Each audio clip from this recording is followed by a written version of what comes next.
Dako na buyag. Ay, may tumakbong rapit. Ang ganda.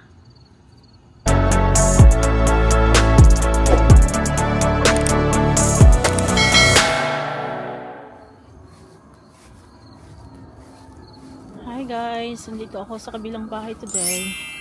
Actually, nandito ako kahapon guys. Pero gabi na kami pumunta dito para itapon namin yung garbage. And hindi ako nakapag-dilig sa vegetables ko guys.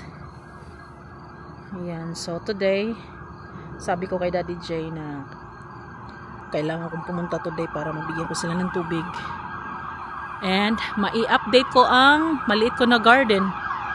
Sobrang ingay. Ano ba yun? Parang I think ambulance yun guys. So yan ang update sa squash ko guys. Ayan, medyo malaki na siya. Bibigyan ko siya ng tubig today. And yung roses ni Mommy, ni Mother, ayan, namulaklak na naman. Aww. Ayan. Ano tayo sa ano?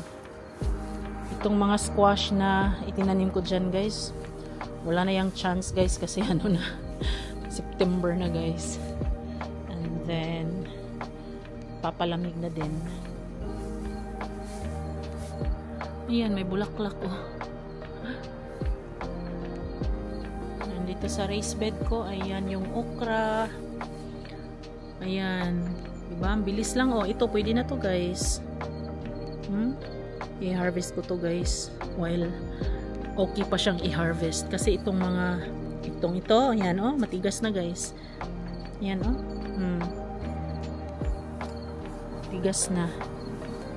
And ito din oh. Tigas na guys. Siguro ito yan. And then yung isang nandun. Yan. I-harvest ko yan today guys. Kasi bukas busy na talaga kami guys. May pasok na ang mga kiddos.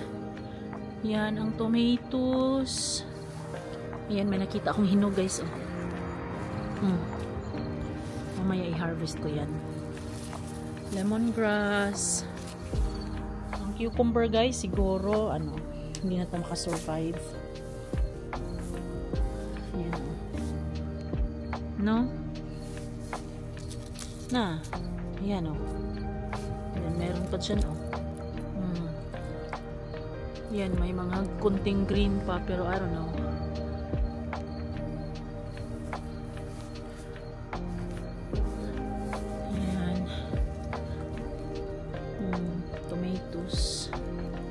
Yung lettuce ko, hindi na ako naka-harvest sa lettuce ko guys. Hindi na maganda yung ano sa lettuce ko guys eh. Yan, ang daming mga ano guys. Tomatoes. Yan.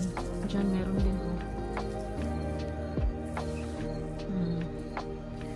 And then yung bell pepper ko dito. Ayan. Ooh. And then marami pang mga ano, oh, bulaklak guys. Ayan, namulaklak pa siya guys. Doon tayo sa kabilang side. Okra oh. Ito, i-harvest ko to. Well, pwede pang i-harvest. Dahil baka kasi ano na guys, hindi na ako everyday makapunta dito. Dahil may pasok na sa school ang mga bata. Ayan, may ayan, green beans. Ayan, i-harvest ko na din yan guys today. Kasi okay na naman siyang i-harvest guys eh. Ayan oh. Bunga sa ano, bell pepper. May bulaklak pa oh. And then, yung green onions. Yung dito na side, wala, hindi nakasurvive, guys. And then, ito, oh. Ito pala siya, guys, is parang hindi ko to sila itinanim, eh. Itong bell pepper na to. Nandito sa ano. Diyan, oh. Parang ano lang to siya, guys. Yung, mostly kasi dito ko nilalagay yung mga vegetable scraps ko, eh. Yan, kung makikita nyo, may mga eggshells. Ayan. Yung mga vegetable na ano guys, mga balat sa vegetables. Marami din siyang ano guys, oh, bulaklak guys. Ayan, ito bunga yan eh. Yan. Bunga yan siya guys. Ikot tayo. Bell pepper muna. Ayan. Bunga. Yay. No, kung makikita nyo, oh, kulang sa ano guys, tubig. Kapon kasi hindi ko sila nabigyan ng tubig guys. Kasi sabi ko okay lang kasi ano, next day na lang ako pupunta. Kaya today, ayan, andito ako ngayon. Ayan, marami siyang papalabas na bunga guys, which is good. And then yan ang kangkong, oh. Yan, tumubo na rin yung kangkong guys. Ito, oh, ito yung ano, cucumber. Wala, mamamatay na yan. Kangkong. Tapos yung bagong harvest ko na kangkong guys, yung stalk niya guys, kinip ko na naman. And then nilagay ko muna sa ano guys, sa cup, and then a little bit of water para maano siya guys, mag-aano siya ng roots. And then pag yung ready na siya, ayan, itatanim ko siya guys. Siguro dito ko siya itatanim guys, oh. Kasi kangkong naman to, and then yung cucumber dito parang mamamatay na eh. Patay na talaga. Ayan, oh. No? Okra, oh. Ayan. So, pag ano, I think pwede na din ko tong kunin guys, kasi para may ano ako sa next year. Next year or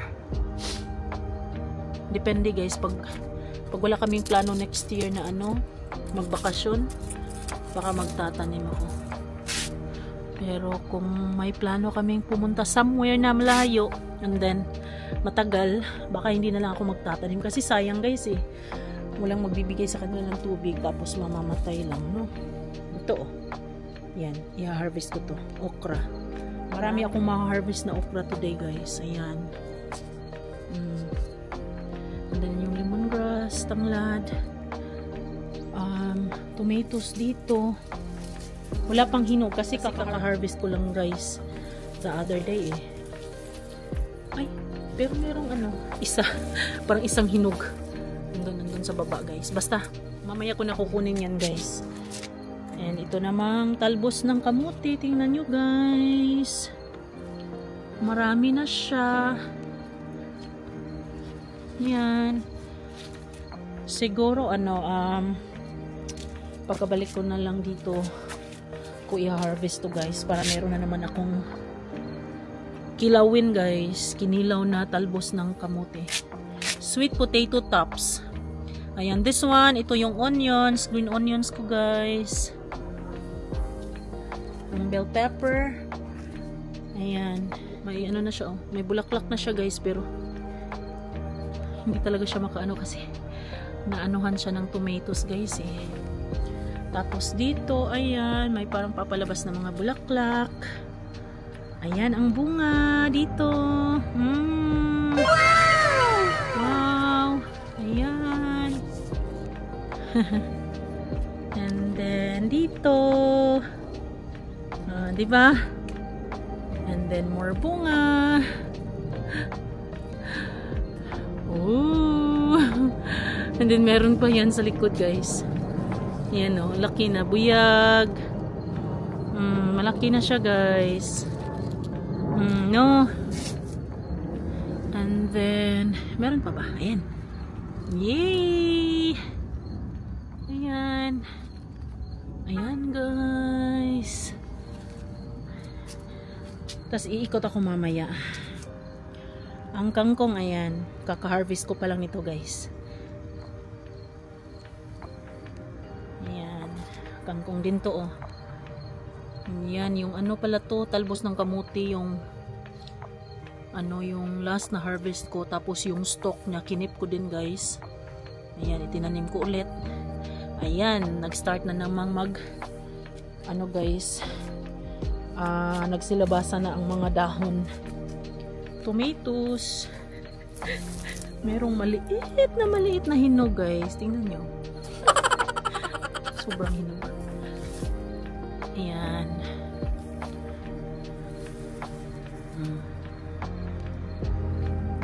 Ayan lang. Ayan o, marami pang mga ano guys, green na tomatoes. Dito. Hello! Ay, dito muna tayo sa taas. Ayan o, buyag o. Ang dami pa niyang bulaklak. Ayan. Guys, buyag. And then yan. Diba? Kung makikita nyo o. Ang dami. Tuwang-tuwa ako talaga sa ano ko guys, bell pepper ko. Ayan.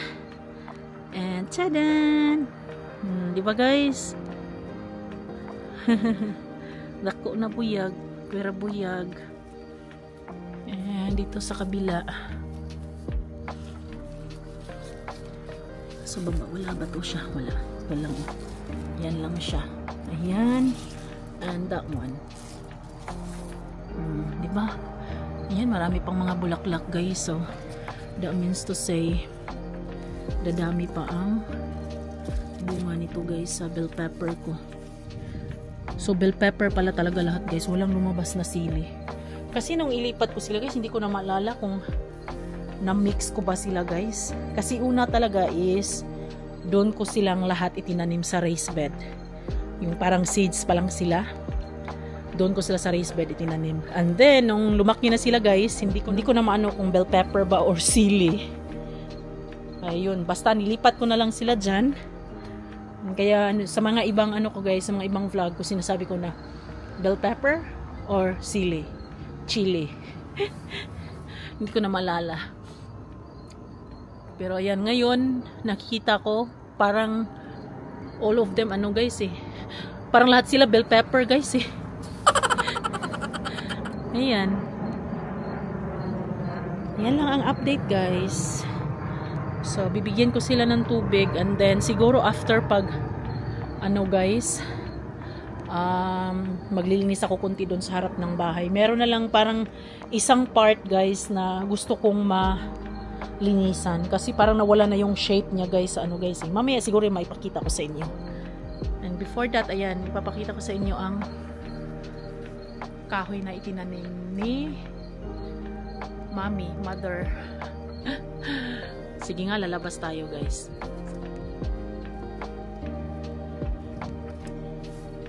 Yan guys, oh. Tumubo na naman yung mga ano guys, sagbot. Kailangan ko na namang yang gunahin guys. Linisan, ayan. Yan. Yan, ang kahoy ni mami. Ganda ng flowers, no? Pink.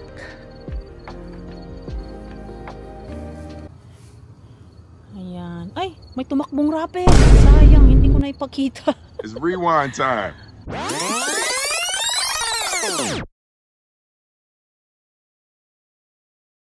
I think guys, yung kumakain sa vegetables ko is ano yun, rabbit yun. Kasi lagi ko nakikita pag every time napupunta ako sa garden ko guys, ano, yung nakikita ko talagang tumatakbo rabbit eh. Siguro rabbit no, ang kumain no. Tingnan nyo ang flowers oh. Ang ganda guys.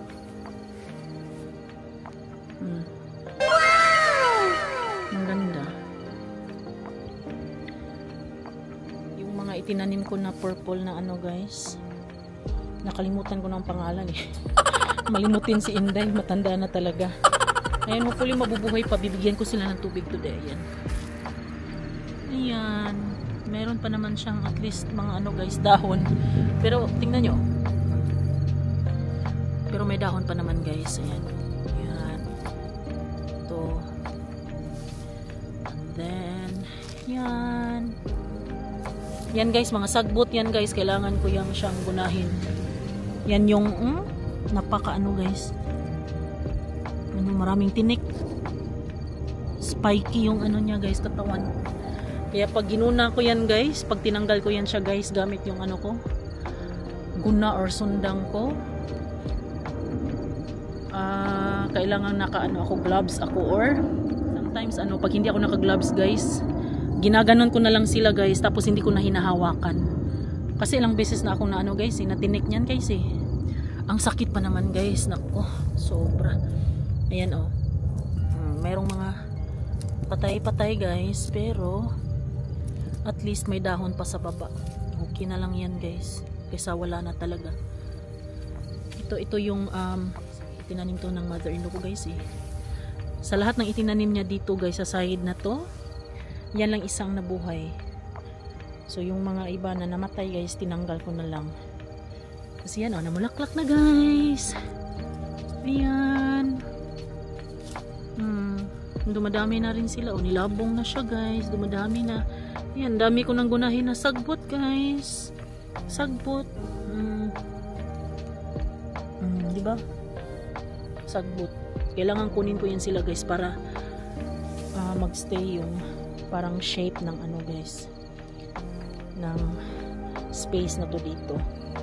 Kaya kung yung parang matabunan sila ng ano guys, sagbot or grass or weeds, kaya nawawala yung ano nila, shape nila. Ayan lumalaki na to no, akala nyo ano to no, part to ng itinanim ko, pero hindi guys, sagbot yan guys, weeds. Ito yung ano ko, mulaklak na. This one, dumadami na rin sila guys. Ayan. I have to clean the ano guys, I have to take it out. This one lumalaki na. Yan dito namulaklak pa guys. Diba?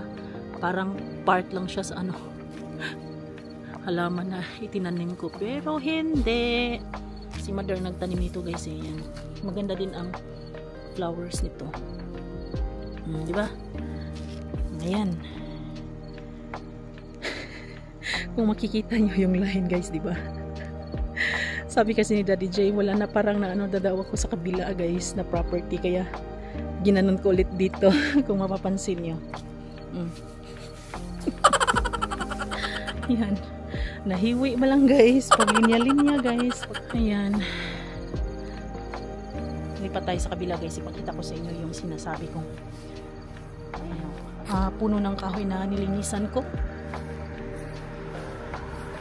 the other day.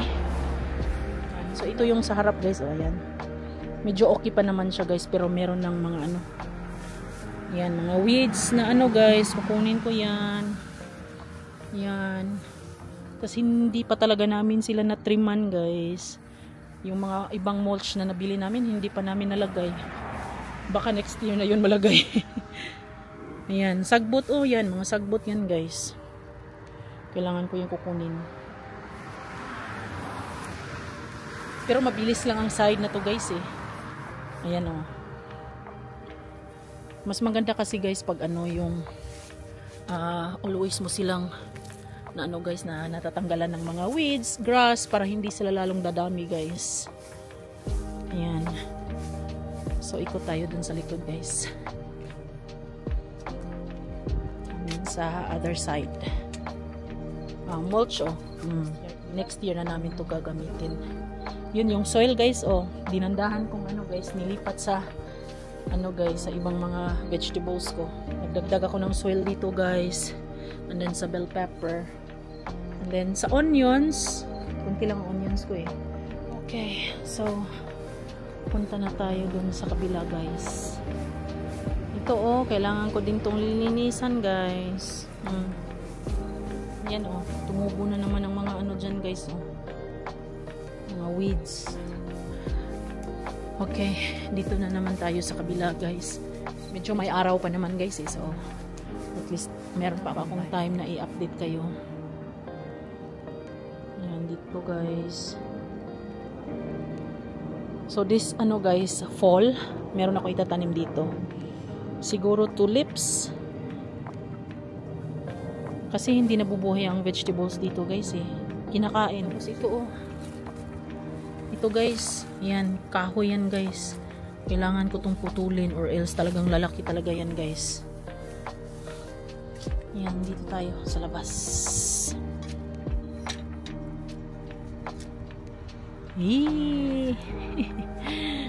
Ayan, kung nakasunod kayo sa akin guys, yung mga previous vlogs ko guys, ayan, tinanim ko to sila dito, ito flowers to guys, ayan, meron din dyan, 3 to sila dapat dito guys pero hindi nabuhay ang dyan, tingnan nyo. Maganda sana kung nabuhay yung isa doon pero hindi, okay na rin guys, basta at least ito nabuhay. And then yan, and then ito guys, so ito yung sinasabi ko sa inyo, yan. So itong kahoy na to guys, before, ayan, sobrang ang daming mga ano dyan guys, yung mga grass, weeds. Tapos ang ginawa ko guys, ayan, nilinisan ko guys, kasi ayaw kong mawala yung shape niya guys, kaya yan, nilinisan ko. I think nalinisan ko to siya guys before kami nagbakasyon eh. Talagang inano ko siya guys kasi ano na eh, magfo-fall na guys, tapos napakasagwating na no. Ayan, nakaguna si Inday dito guys, nakalinis konti. Yan, maganda rin ang bulaklak nito guys, pag namulaklak ang kahoy na to. So yan, happy na ako kasi makikita mo na ang shape oh, di ba? Kaysa before guys, hindi ko lang napicturean eh, yung before eh. Talagang ang daming mga grass niyan guys, dyan. Weeds. Ayan. So finally, nalinisan ko na guys. And, ito. Kailan ba yun? Yung isang araw? Yeah. Papadilim na yun guys eh. Sabi ko talagang, lilinisan ko to. Ito din siya guys, nawala na rin ang shape ng kahoy na to dito sa baba guys. Dahil puno na ang ano, weeds, mga grass, pero ayan, gusto kong maano yung shape niya sa baba guys, na malinis, kagaya dun sa kabilang kahoy, kaya yan, di ba? No? Yan guys, dito naman is madali lang to sila guys eh, pero kung makikita nyo, parang di ba, parang nawawala na rin yung parang ano niya dito sa gilid. Ano ko rin to siya guys, madali lang yan kasi ano lang yun guys eh, hindi naman siya yung tawag ito, yung matigas na ano na weeds, madali lang yan siya, yan hanggang dyan. Tapos hindi pa talaga natriman yung mga kahoy guys, busy din kasi si daddy dyan guys eh, busy siya sa work niya, and then yung mga meron siyang finifix sa loob ng bahay, and then yan. So, ang next na ano ko guys, yun, malinis na yun dun guys eh. Parang nauna ko yun nung ano eh, nung mga spring. So, dito, ito yung pinaka ano ko talaga guys, concern ko. Ayan. Itong kahoy na to dito, kailangan ko din niyang linisan para yung shape niya sa baba makikita ko guys. Diyan, mag-start sa kahoy na yan, up to doon. Diba no, nawala yung ano niya guys no, hindi kagaya dun sa kabila guys. Yan, wala. Wala no, wala kayong makita, wala. Kaya ito ang ano ko guys, siguro, ay nako, kasi bukas guys mag-start ng school sa mga bata eh. So I don't know, basta pag nalinis na to guys, ipapakita ko sa inyo kasi makikita nyo naman ngayon no. Wala siyang ano guys, nawagtang sa mapa ang iyahang linya. Hindi kagaya dito guys kasi ito yung entrance, diba? Entrance, right side kita nyo ba guys ang difference nila? Ayan, diba? Ayan, meron siyang ganyan sa gilid, pero yung sa kabila wala talaga, wala kang makikita no. So ayan lang guys, yan ang update dito sa bahay ni Mother.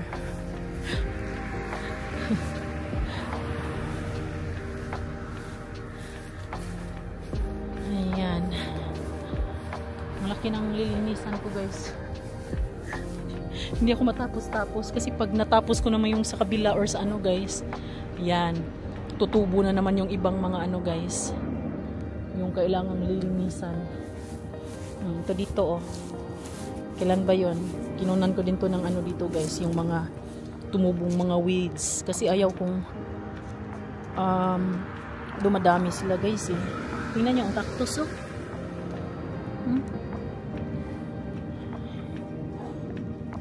May tumubo dito sa labas guys. Ililipat ko yan guys. Kasi pag may dumaan dito oh, baka maano sila oh. Tingnan nyo ang tinik niya guys. Nung isang araw naglinis ako dito guys. Natunok ba lang si Inday na po guys. Ang ganda ba naman ng ano nito guys. Ang ganda ng flowers ng cactus na to pag namulaklak siya guys. Pero yun nga lang guys, so delikado kasi yun oh, masyado siyang ano guys, yung spike niya napakadelikado. Ayan lang. So yan ang update guys. Yan ang update sa bahay ni Mother. Bukas daw sabi ni Daddy Jan mag ano daw sila ni Jack mag mow daw sila guys. Ayan, nabanggit ni Daddy Jan na baka maglagay kami ng ano dito, picket fence. Picket fence ano guys sa property. I don't know kung matutuloy ba yun. Kung hindi yun mahal. Dahil kung mahal hindi kami maka-afford eh. Di bali na lang. Yan na, namulaklak na guys oh. Ayan oh, yan. Di ba? Ang ganda no. Kay mami na ano yan guys. Si mami yung nagtanim niyan. Hopefully dadami pa yan siya hanggang doon. Para at least maganda tingnan. Pero yeah, yung plano ko guys is magtatanim ako ng tulips dyan. Sa loob ng ano, sa gilid ng fence para maganda tingnan. And hopefully mabubuhay and hopefully makahanap ako ng mga bulbs sa tulips. Ayan lang guys. Ito ang na-harvest ko today guys. Ayan, 2 tomatoes and then okra. Ayan. 6 na okra. So, ang gagawin ko sa okra ko guys, since marami na yung na-harvest nung mag-start silang mamunga, nilagay ko sila sa freezer guys. Kasi kung hindi mo siya ilalagay sa freezer guys, masisira siya. So, ang ginawa ko, kinakat ko na siya guys, and then, yun, nilagay ko sa ziplock. And then, pag gusto kong gumamit, pag nagluto na ako, tapos kailangan kong gumamit ng okra, yun, kumukuha na lang ako dun sa freezer. Same sa ano ko guys, green beans and then onions, green onions. Yeah. Yun ang mga ginagawa ko sa gulay ko para hindi sila masira guys. Kasi pag hindi mo sila nilagay sa freezer guys, tapos hindi mo sila nagamit ng mga ilang araw, hindi sila maglalast guys. Siguradong masisira and then sayang lang. Kasi itatapon mo na naman, di ba? So sayang lang yung effort mo na nagtatanim ka tapos hindi mo magagamit. So might as well i-freeze mo guys and then anytime na gusto mong gumamit, kukuha ka lang dun, di ba?